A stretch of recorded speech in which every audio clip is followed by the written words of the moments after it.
नमस्कार दोस्तों, स्वागत है आप सभी का हमारे YouTube चैनल उड़ान कोचिंग इंस्टीट्यूट में। मैं विक्रांत गोस्वामी और आज हम हिंदी वर्णमाला का प्रैक्टिस सेट करेंगे, क्योंकि हिंदी वर्णमाला हमने कंप्लीट कर ली अपने 2 लेक्चर्स में, व्यंजन और स्वर दोनों। तो आज हम क्या करेंगे, उनकी प्रैक्टिस करेंगे, उनके क्वेश्चंस देखेंगे, किस टाइप के क्वेश्चंस एग्जाम में आते हैं, कौन कौन से इंपॉर्टेंट क्वेश्चंस हैं। तो चलिए दोस्तों शुरू करते हैं। सबसे पहला क्वेश्चन है, देखिए हमारा क्या है, निम्नलिखित में से कौन सा मूल दीर्घ स्वर नहीं है। ठीक है बच्चों, क्वेश्चन क्या पूछा उसने कि कौन सा मूल दीर्घ स्वर नहीं है। तो इसके लिए हमें क्या पता होना चाहिए, हमें ये पता होना चाहिए कि मूल दीर्घ स्वर कौन से होते हैं। तो मूल दीर्घ स्वर मैंने आपको पहले बतलाया था कि मूल दीर्घ स्वर हमारे होते हैं वो जो हमारे मूल स्वरों से, समान मूल स्वरों से मिलके बने होंगे, वो हमारे क्या कहलाएंगे, मूल दीर्घ स्वर कहलाएंगे। तो बच्चों हमारे सब मूल स्वर कौन से होते हैं, मूल स्वर होते हैं हमारे छोटा आ, छोटी ई, छोटा ऊ और वी। ये 4 हमारे मूल स्वर होते हैं। अब इन 4 मूल स्वरों में क्या होगा कि जब किसी भी मूल स्वर से 2 समान मूल स्वरों से मिलकर कोई स्वर बनता है तो उसको क्या कहते हैं, मूल दीर्घ स्वर कहते हैं। अब देखिए कैसे बनता है, छोटा आ प्लस छोटा आ, दोनों क्या है, समान, ये भी आ ये भी आ, तो इससे क्या बनेगा, बड़ा आ बनेगा। ऐसे ही छोटी ई प्लस छोटी ई क्या बनेगा, बड़ी ई। छोटा ऊ प्लस छोटा ऊ क्या बनेगा, बड़ा ऊ। तो बच्चों ये 3 हमारे क्या होते हैं, ये 3 हमारे मूल दीर्घ स्वर हैं। क्यों, क्योंकि ये समान मूल स्वरों से मिलके बने हैं। तो अब देखिए ऑप्शन देखते हैं कौन कौन सा हमारा। आ हमारा क्या है, मूल दीर्घ स्वर है। ई भी हमारा क्या है, मूल दीर्घ स्वर है। बड़ा ऊ भी हमारा क्या है, मूल दीर्घ स्वर है।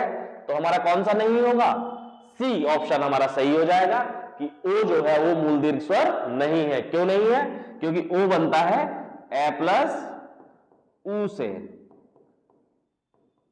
ए प्लस ऊ से ओ बनता है। इसमें क्या हुआ, इसमें दोनों स्वर समान नहीं आए, अलग अलग स्वर आ गए, इसीलिए क्या हुआ, मूल दीर्घ स्वर नहीं हुआ।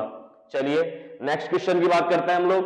नेक्स्ट क्वेश्चन में क्या है, हिंदी में ध्वनियां कितने प्रकार की होती हैं। अब मैंने आपको जब पढ़ाया था तब बतलाया था कि बच्चों ध्वनि क्या होती है, ध्वनि हम किसको बोलते हैं, ध्वनि हम बोलते हैं वर्ण को। जो हमारा वर्ण है उसको हम ध्वनि बोलते हैं। तो वर्णमाला में हमारे कितने प्रकार के वर्ण हैं, हमारे 2 प्रकार के वर्ण हैं। कौन कौन से, स्वर और व्यंजन, स्वर और व्यंजन। तो हमारा कौन सा ऑप्शन सही हो जाएगा, हमारा ए ऑप्शन सही हो जाएगा कि हिंदी में 2 प्रकार की ध्वनियां हैं। नेक्स्ट क्वेश्चन देखते हैं बच्चों, मात्रा के आधार पर स्वर कितने प्रकार के होते हैं। मात्रा के आधार पर स्वर कितने प्रकार के होते हैं। तो बच्चों जब मैंने आपको पढ़ाया था तो मैंने आपको पढ़ाया था कि एक स्वर होते हैं हमारे कौन से, मूल स्वर, जिसमें क्या लगती है, एक मात्रा लगती है। एक मात्रा वाले जो स्वर हैं उनको हम क्या बोलते हैं, मूल स्वर बोलते हैं। उसके बाद क्या आया था, 2 मात्रा वाले स्वर। 2 मात्रा वाले, 2 मात्रा वाले कौन से हो जाएंगे हमारे, दीर्घ स्वर और संयुक्त स्वर। ये दोनों क्या है, 2 मात्रा वाले स्वर हैं, क्योंकि इनमें क्या होता है, 2 मात्राएं लगी होती हैं। 1 2 मात्राएं लगी हैं, तो इसलिए ये क्या हो गए, दीर्घ स्वर हो गए। दूसरा टाइप ये हो गया दीर्घ स्वर, और संयुक्त स्वर भी इसी में आते हैं। तीसरा टाइप हमारा कौन सा था, तीसरा टाइप था हमारा प्लुत स्वर। प्लुत स्वर जिनमें क्या हो, 2 से अधिक मात्राएं लगे, 3 मात्राएं लगे, 4 मात्राएं लगे, 5 मात्राएं लगे। वो कौन सा बताया था मैंने आपको, जैसे मान लीजिए राम लिखते हैं, तो ये क्या है, ये प्लुत स्वर का चिन्ह है कि हमने क्या करा, आगे डंडा जो है हमारी आ की मात्रा है, इसको हमने और बढ़ाया, राम लिखा, तो ये 1 2 3 मात्राएं हो गई इसमें। ठीक है, तो हमारे कितने हो गए मात्राओं के आधार पर स्वर, मात्राओं के आधार पर स्वर हमारे 3 प्रकार के होते हैं, मूल स्वर, दीर्घ स्वर और प्लुत स्वर। चलिए बच्चों नेक्स्ट क्वेश्चन देखते हैं। नेक्स्ट क्वेश्चन है हमारा, निम्नलिखित में से कौन दीर्घ स्वर नहीं है। क्या पूछा इसने कि इन चारों में से कौन सा दीर्घ स्वर नहीं है। तो आपको साफ साफ दिख रहा है कि ए ऑप्शन हमारा सही होगा, ई, छोटा ई क्यों? क्योंकि छोटा ई हमारा क्या है? छोटा ई हमारा मूल स्वर है। बड़ा ई हमारा क्या है? दीर्घ स्वर है। सी भी हमारा क्या है? ए क्या है हमारा? दीर्घ स्वर है, संयुक्त स्वर है। डी भी क्या है? संयुक्त स्वर है। तो हमारा ए ऑप्शन सही हो जाएगा। अब देखते हैं नेक्स्ट क्वेश्चन, फिफ्थ क्वेश्चन, यह का उच्चारण स्थान क्या है? तो बच्चों मैंने आपको उच्चारण स्थान बहुत अच्छे से कराए थे, सबको वहीं पे याद भी करा दिया था, हर एक चीज का आपको लॉजिक भी बता दिया था कि किस तरह से आप याद रखोगे कि कहां पर कौन सा हमारा व्यंजन या स्वर जो है वो उच्चारित होता है, किस स्थान से होता है। पूरा मैंने आपको ग्राफ बना के, डायग्राम बना के समझाया था। तो इसमें हमारा आंसर क्या होगा? यह जो है हमारा, ये हमारा तालव्य व्यंजन है, ये तालु से उच्चारित होता है। जब आप बोल के देखोगे, आप बोल के देखो यह में क्या हो रहा है? कंठ से थोड़ा ऊपर, कंठ से ऊपर और मूर्धा से पीछे जो हमारा तालु है, उस तालु से ये उच्चारित हो रहा है। तो इसका उच्चारण स्थान क्या हो गया? तालु हो गया। अब देखिए नेक्स्ट क्वेश्चन हमारा क्या है? नेक्स्ट क्वेश्चन है हमारा ऊष्म व्यंजन कौन सा है? ऊष्म व्यंजन बच्चों मैंने आपको पूरा डिटेल में पढ़ाया था कि ऊष्म व्यंजन क्या होते हैं, कौन से होते हैं, इनको ऊष्म व्यंजन क्यों कहते हैं। तो ऊष्म व्यंजन आपको याद होगा कि क्यों कहते हैं? जिन व्यंजनों के उच्चारण में हमारे मुंह से गर्म हवा निकलती है उनको हम ऊष्म व्यंजन कहते हैं। गर्म हवा क्यों निकलती है? गर्म हवा इसलिए निकलती है कि इनके उच्चारण में क्या होता है? हमारे अंदर घर्षण उत्पन्न होता है, जिसकी वजह से क्या होता है? ऊष्मा उत्पन्न होती है, और उस ऊष्मा की वजह से जो हमारी वायु निकलती है, प्राणवायु, वो क्या है? वो गर्म निकलती है। इसलिए इनको क्या बोलते हैं? ऊष्म व्यंजन बोलते हैं। कौन कौन से थे ऊष्म व्यंजन? ऊष्म व्यंजन हमारे 4 थे। कौन से? शा, शा, सा और हा। ये 4 हमारे क्या थे?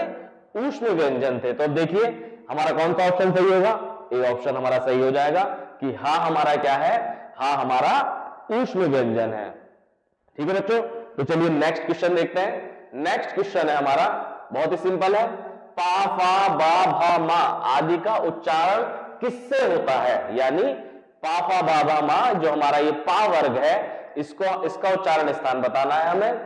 तो मैंने आपको बताया था, देखो पा, फा, बा, भा, मा के बारे में मैंने आपको खास चीज भी बतलाई थी कि इसको क्या बोलते हैं? इसको हम बच्चा वर्ग बोलते हैं। पा वर्ग को हम बच्चा वर्ग बोलते हैं। क्यों बोलते हैं?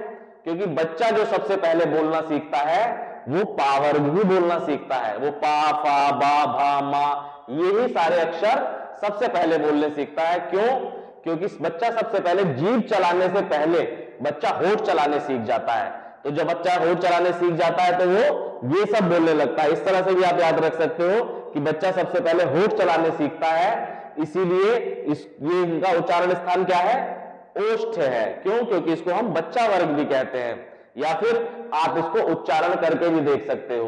कैसे? पा बोलोगे आप, फा बोलोगे, बा बोलोगे, इनमें से कुछ भी आप बोलोगे तो क्या आप नोटिस करोगे कि आपके होठों का यूज हो रहा है, ये इनका उच्चारण होठों से हो रहा है। तो हमारा क्या ऑप्शन सही हो जाएगा? हमारा बी ऑप्शन एकदम सही हो जाएगा कि इनका उच्चारण स्थान ओष्ठ है। अब देखिए बच्चों नेक्स्ट क्वेश्चन देखते हैं हम।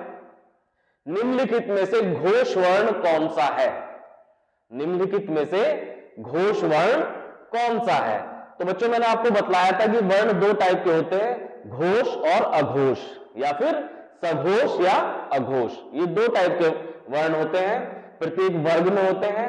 5 जितने भी हमारे वर्ग मैंने आपको बताए थे व्यंजन में, वर्णमाला में, उन सभी वर्णों में, वर्गों में क्या होता है? कुछ जो व्यंजन होते हैं वो अघोष होते हैं, कुछ व्यंजन सघोष होते हैं। तो जो सघोष होते हैं उन्हीं को हम घोष भी बोलते हैं। घोष और सघोष एक ही बात है, कुछ भी बोल सकते हैं हम। घोष बोले तो मतलब सघोष से ही है। तो अब देखिए मैंने आपको बताया था कि हर वर्ग का पहला और दूसरा व्यंजन, हर वर्ग का पहला और दूसरा व्यंजन क्या होता है? अघोष होता है। यानी का, खा अघोष है, चा, छा अघोष है, जा, झा अघोष है। उसके अलावा जो बचे हमारे हर वर्ग के बाकी के 3 व्यंजन, वो क्या होंगे? वो होंगे सघोष व्यंजन। ठीक है बच्चों, तो अब देखते हैं यहां पे हमारा क्वेश्चन क्या है। हमसे पूछा उसने कि घोष वर्ण कौन सा है। तो देखिए सबसे पहला आया चा। तो चा क्या है हमारा? चा तो हमारा चा वर्ग का पहला है, तो ये तो नहीं होगा। ऐसे ही का भी पहला व्यंजन है, ये भी नहीं होगा। टा भी पहला व्यंजन है, ये भी नहीं होगा। लेकिन जा हमारा कौन सा व्यंजन है? जा हमारा तीसरा व्यंजन है, तो तीसरा हमारा क्या होगा, सघोष होगा। आप लोग ये बात बिल्कुल याद रखिएगा कि हर वर्ग का पहला और दूसरा व्यंजन अघोष, तीसरा चौथा पांचवा व्यंजन सघोष। ठीक है बच्चों, तो चलिए अब नेक्स्ट क्वेश्चन देखते हैं। निम्नलिखित में से कौन अल्प प्राण व्यंजन है? अल्प प्राण, महाप्राण। मैंने दो टाइप के आपको व्यंजनों का वर्गीकरण पढ़ाया था कि व्यंजनों को हम दो टाइप से भी, इन दो टाइप में भी वर्गीकृत करते हैं। कौन कौन से? अल्प प्राण और महाप्राण। तो अल्प प्राण मैंने आपको बताया था, अल्प प्राण कौन से होते हैं? जिनको बोलने में हवा मुंह से कम निकले वो अल्प प्राण, और जिनको बोलने में हमारे मुंह से हवा ज्यादा निकले वो महाप्राण। तो अब देखिए बच्चों, आप लोगों को याद होगा मैंने आपको एक चीज बताई थी, 135 और 24, 135 और 24, ये मैंने आपको बताया था कि ये दोनों डिजिट से आप बिल्कुल याद रख सकते हैं इसको, कि हमारा पहला, तीसरा और पांचवा जो व्यंजन है हर वर्ग का, वो क्या होगा? वो अल्प प्राण होगा, वो होगा हमारा अल्प प्राण। और दूसरा और चौथा व्यंजन हमारा क्या होगा? महाप्राण होगा। पहला, तीसरा और पांचवा व्यंजन हमारा अल्प प्राण होगा, दूसरा और चौथा हमारा महाप्राण होगा। प्रत्येक वर्ग का, जितने भी वर्ग हैं, मैंने आपको सारे वर्ग बताए थे, का वर्ग, चा वर्ग, टा वर्ग, पा वर्ग, पा वर्ग। ठीक है, तो हमारे ये सारे होंगे। अब देखते हैं इसमें भाई हमारा खा क्या है? खा हमारा दूसरा है, का वर्ग का दूसरा व्यंजन है, तो ये तो अल्प प्राण नहीं होगा, ये तो महाप्राण है। ऐसे ही घा देखते हैं, घा भी क्या है? हमारा चौथा व्यंजन है, तो ये भी अल्प प्राण नहीं होगा, महाप्राण होगा। गा देखते हैं, गा हमारा क्या है? का, खा, गा, गा हमारा तीसरा व्यंजन है, तो तीसरा क्या है? अल्प प्राण है, तीसरा व्यंजन हमारा अल्प प्राण है। ठा भी हमारा दूसरा व्यंजन है, तो ये भी अल्प प्राण नहीं होगा, महाप्राण होगा। ठीक है बच्चों, अगर आपने मेरे लेक्चर सही से आप देखोगे उनको, तो आपको ये चीजें एकदम टिप्स पे हो जाएंगी। कोई भी कहीं भी किसी टाइप के भी क्वेश्चन में वर्णमाला की आपको दिक्कत नहीं आएगी। आप क्वेश्चन पढ़ते ही आंसर पे एकदम क्लिक कर देंगे, और आपके हिंदी के जितने भी क्वेश्चन है, कोई भी क्वेश्चन आपका 10 सेकंड से ऊपर टाइम लेगा ही नहीं।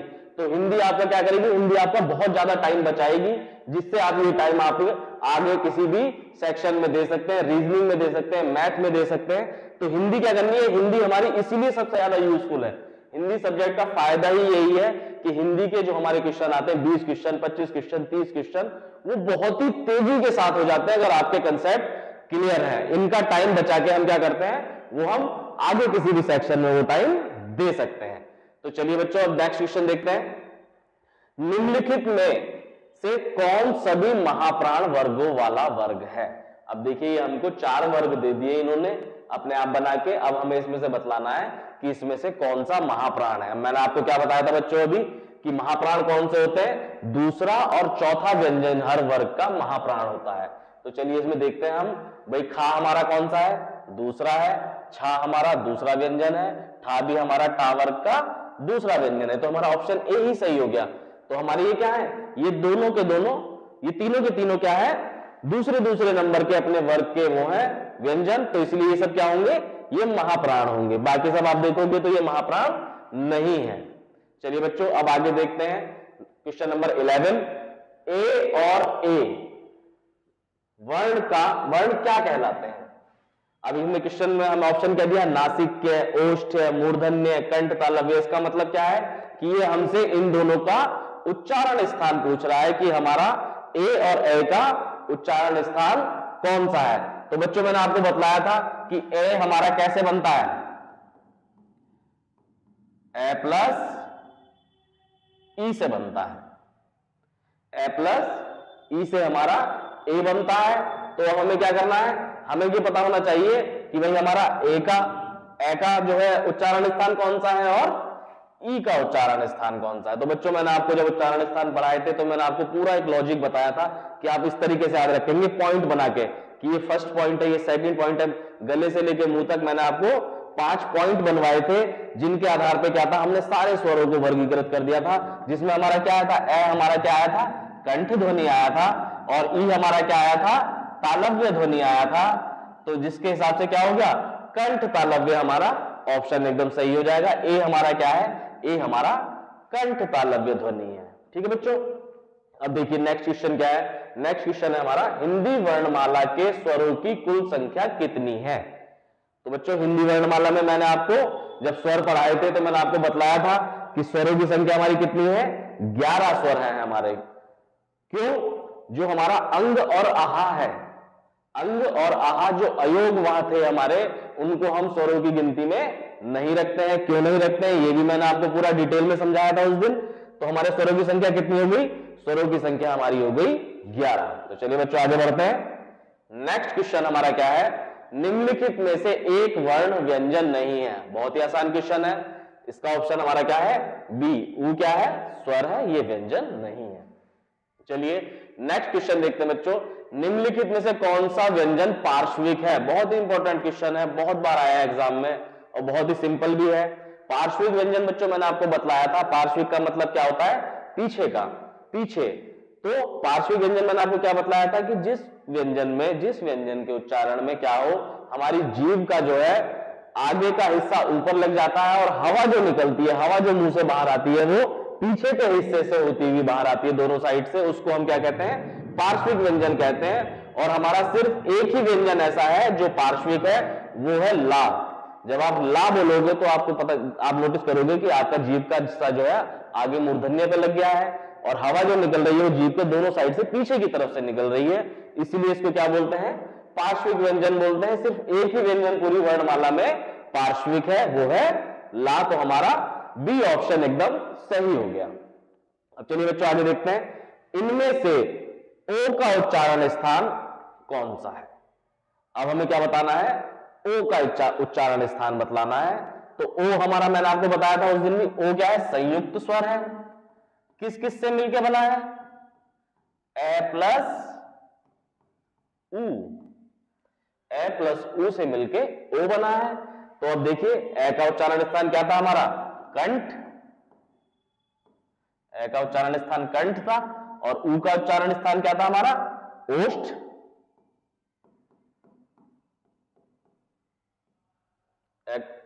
ठीक है, तो हमारा कंठ ओष्ठ जो है ओ का उच्चारण स्थान हो जाएगा। बच्चों अगर आपको ये उच्चारण स्थान में अभी भी किसी को कोई ऐसा बच्चा है जिसको डाउट रहता है या समझ में नहीं आता या भूल जाता है, तो आप मेरी जो वर्णमाला की हमारी मैंने दोनों वीडियो बना के डाली है, आप उसको देख सकते हैं। दोनों का डिस्क्रिप्शन आपको, दोनों का लिंक आपको जो है डिस्क्रिप्शन में मिल जाएगा और आप उसके बाद कभी नहीं भूलेंगे। जिन बच्चों ने ये वीडियो देखनी होंगी मेरी वो दोनों, उसमें मैंने इतने डिटेल में और इतना कंसेप्ट वाइज और याद करने के तरीके से समझाया है कि आप कभी भी इस चीज को नहीं भूलेंगे कि कौन से वर्ण का उच्चारण स्थान कौन सा है। चलिए नेक्स्ट क्वेश्चन देखते हैं, निम्नलिखित में से कौन अर्ध स्वर कहलाता है। यह भी बहुत अच्छा क्वेश्चन है, कई बार आया है एग्जाम में। और अर्ध स्वर मैंने आपको बताए थे कि अर्ध स्वर हमारे दो होते हैं, कौन कौन से, यह और वह। ये दोनों क्या है, हमारे अर्ध स्वर है। इसको अर्ध स्वर क्यों कहते हैं, ये भी मैंने आपको बताया था कि ये कई जगह पर क्या होता है, ये स्वरों के स्थान पे यूज कर लिए जाते हैं। इसका एक दूसरा रीजन भी है कि इनको अर्ध स्वर क्यों बोलते हैं। जब आप संधि पढ़ेंगे तब आपको समझ में आएगा कि कुछ स्वर ऐसे होते हैं जो मिलके दोनों क्या बना देते हैं, यह और वह बना देते हैं। जब हम अयादी संधि पढ़ेंगे, अयादी संधि में या उसमें क्या नाम है, यण संधि में, यण संधि और अयादी संधि में स्वरों से मिलके यह और वह बन जाते हैं, इसलिए भी इनको क्या कहते हैं, अर्ध स्वर कहते हैं। तो हमारा अर्ध स्वर कौन सा हो गया, ए ऑप्शन हमारा एकदम सही हो गया। ये हमारे क्या है, अर्ध स्वर है। चलिए बच्चों आगे देखते हैं, नेक्स्ट क्वेश्चन क्या है हमारा, महाप्राण ध्वनियां व्यंजन वर्ग में किससे संबंधित हैं।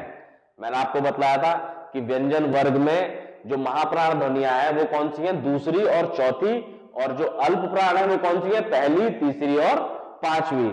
तो दूसरी और चौथी हमारा एकदम सही आंसर हो जाएगा, सी आंसर हमारा एकदम सही है। अब नेक्स्ट क्वेश्चन देखते हैं, भाषा की सार्थक लघुत्तम इकाई है। ये भी बहुत अच्छा क्वेश्चन है बच्चों। देखो इसमें क्या पूछा है उसने, भाषा की सार्थक लघुत्तम इकाई है। अब देखिए क्या क्या ऑप्शन है हमारे पास, शब्द, रचना, पद, वाक्य। अब इसमें अगर वो इस तरह से दे देता कि वर्ण, वर्ण भी दे देता या अक्षर भी दे देता, तो बच्चा कई बार कंफ्यूज हो जाता है। क्यों, क्योंकि उसे पढ़ता है तो उसको बताया जाता है कि भाई भाषा की सबसे छोटी इकाई क्या है, वर्ण है।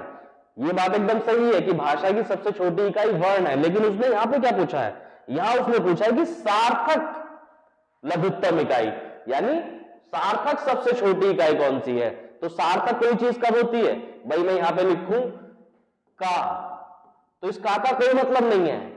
जब इसका कोई मतलब नहीं है तो ये क्या हुआ? ये सार्थक नहीं है। लेकिन अगर मैं इसको यहां पर लिख दूं कबूतर, अब इसका मतलब है, यानी शब्द का मतलब होता है, अक्षर का या वर्ण का कोई मतलब नहीं होता। इसीलिए हमारी सार्थक लघुत्तम इकाई क्या होती है? वो शब्द होती है, और लघुत्तम इकाई क्या होती है? वो वर्ण होती है। ये दोनों चीजों में आप कंफ्यूज मत होना। जब वो सार्थक पूछेगा तब शब्द है, और जब वो सिर्फ लघुत्तम इकाई पूछेगा तो वो वर्ण हो जाएगी बच्चों। ठीक है, मेरे ख्याल से आपको समझ में आएगी चीज। अब देखिए नेक्स्ट क्वेश्चन देखते हैं। अयोगवाह, अयोगवाह कहा जाता है। मैंने आपको अभी अभी थोड़ी देर पहले भी बताया कि उसने लेक्चर में भी बताया था कि जो हमारे अयोगवाह व्यंजन है या अयोगवाह स्वर है या अयोगवाह वर्ण है वो कौन कौन से हैं? अंगा और आहा, ये दोनों क्या है? हमारे अयोगवाह कहलाते हैं। क्यों कहलाते हैं? कि भाई देखो, इसमें इन दोनों में एक चीज है देखने वाली या समझने वाली। वो क्या है कि जब हम अंगा बोलते हैं, अंगा, तो इसमें किस चीज की साउंड आई? गा की साउंड आ गई, है ना? अंगा में गा की साउंड आ गई तो भाई व्यंजन की साउंड आ गई। ऐसे ही आहा में क्या हुआ? हा की साउंड आ गई, इसमें भी व्यंजन की साउंड आ गई। अब जब इन दोनों में व्यंजन की साउंड आ गई और लिखने में ये क्या है? स्वरों की तरह है, तो भाई व्यंजन बोलते हैं कि तुम लिखने में स्वरों की तरह हो, हम तुम अपने साथ नहीं लेंगे। स्वर बोलते हैं कि तुम्हारे दोनों में क्या होता है? अंगा की साउंड आती है भाई, व्यंजन की साउंड आती है, हा की साउंड आती है, तो हम तुम्हें अपने साथ नहीं लेंगे। तो इन दोनों का योग विचारों का किसी के साथ नहीं होता, ना स्वरों में ना ही व्यंजनों में। इस तरह से आप इसको बिल्कुल याद रख सकते हो कि इन दोनों का योग क्या होता है? दोनों में नहीं होता, दोनों में से किसी चीज में नहीं होता, ना स्वर में और ना व्यंजन में। इसीलिए इसको अयोग कहा जाता है कि इनका योग नहीं हुआ। ठीक है, तो अयोगवाह हमारा कौन सा होगा? अंगा और आहा। अब देख लेते हैं महाप्राण, संयुक्त व्यंजन, अल्पप्राण, विसर्ग। विसर्ग आ गया हमारा आहा, तो हमारा बी ऑप्शन एकदम सही हो गया कि विसर्ग हमारा क्या है? अयोगवाह है। अब देखते हैं नेक्स्ट क्वेश्चन। हिंदी की बा ध्वनि है। अब देखिए बा, मैंने आपको भी थोड़ी देर पहले भी बताया था कि भाई हमारे जो है पा वर्ग क्या है? पा वर्ग हमारी ओष्ठ ध्वनि है, तो बा किस में आता है? पा वर्ग में ही आता है, तो हमारी ये ओष्ठ ध्वनि हो जाएगी। बच्चों इसी टाइप के क्वेश्चन आते हैं। अगर आप हिंदी बहुत अच्छे से पढ़ेंगे, समझ के पढ़ेंगे, लॉजिक के साथ पढ़ेंगे, तो आपका कोई भी क्वेश्चन हिंदी में नहीं गलत होगा। हिंदी इतना मोस्ट इंपॉर्टेंट सब्जेक्ट है कि ये मार्क्स भी आपको मैक्सिमम दिलवाता है। हिंदी में आपके एक भी क्वेश्चन गलत नहीं होगा, सारे पूरे के पूरे मार्क्स मिलेंगे, प्लस टाइम इतना बचाता है ये जो एग्जाम में है। अगर आप हिंदी में भी अटक गए या हिंदी में भी आपने टाइम ले लिया तो आपको बाकी सब्जेक्ट्स में टाइम बिल्कुल नहीं मिलेगा। जो सिलेक्शन का प्रोसेस है वो यही है कि हिंदी आपकी ऐसी टिप्स पे होनी चाहिए कि हिंदी में 2 या 3 या 5 मिनट से ऊपर टाइम लगना ही नहीं चाहिए किसी उसमें। तुरंत देखते ही धड़ाधड़ सारे क्वेश्चन हो जाने चाहिए, 10-10 सेकंड में क्वेश्चन हो जाने चाहिए, तभी आप क्या करेंगे? एग्जाम क्वालिफाई कर पाएंगे। तो बच्चों अगर आपको ये हमारा लेक्चर पसंद आया हो, मेरा पढ़ाया समझ में आ रहा हो, तो प्लीज हमारे चैनल को सब्सक्राइब कीजिए, लाइक कीजिए, कमेंट कीजिए और जितना ज्यादा से ज्यादा हो सके इसको शेयर कीजिए। बच्चों बहुत बहुत धन्यवाद।